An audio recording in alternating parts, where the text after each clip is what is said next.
आपला बाप चोर आहे, आपली आई चोर आहे आणि मुख्य म्हणजे दोघं म्हातारी आहेत, तुळी पावली आहेत, बेवारशी कुत्र्याप्रमाणे आपल्या आसनाने येऊन राहिलेली आहेत.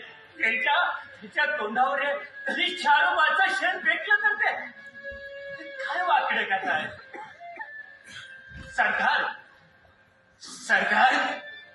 या 1.5 दबडीच्या कटपुतळ्याला न्यायासनासमोर बसून न्याय मागण्याची वेळ आहे, तर निरपराध ठरल्याची त्याची माझी इच्छा आहे.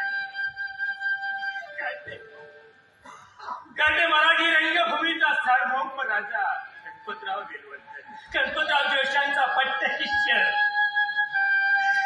खाडिलकर गडकरांसारख्या महादैवतांनी ज्याच्या पाठीवर हात ठेवला कलावंत,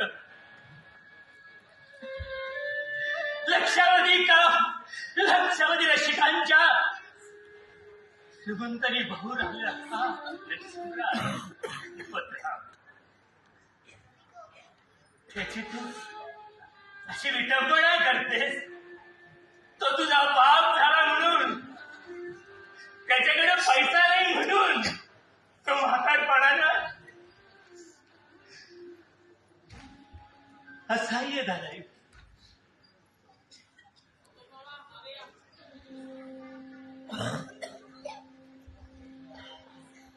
खबरदार चंडाळी, खबरदार त्या शब्दांचा उच्चार करशील तर.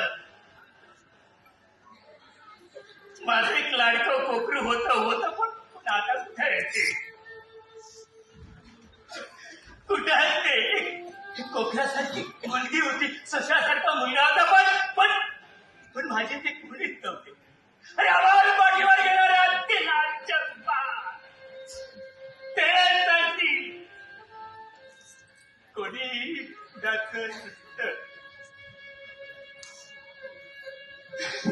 आभाळातून एखादा आत्महत्या येतोय,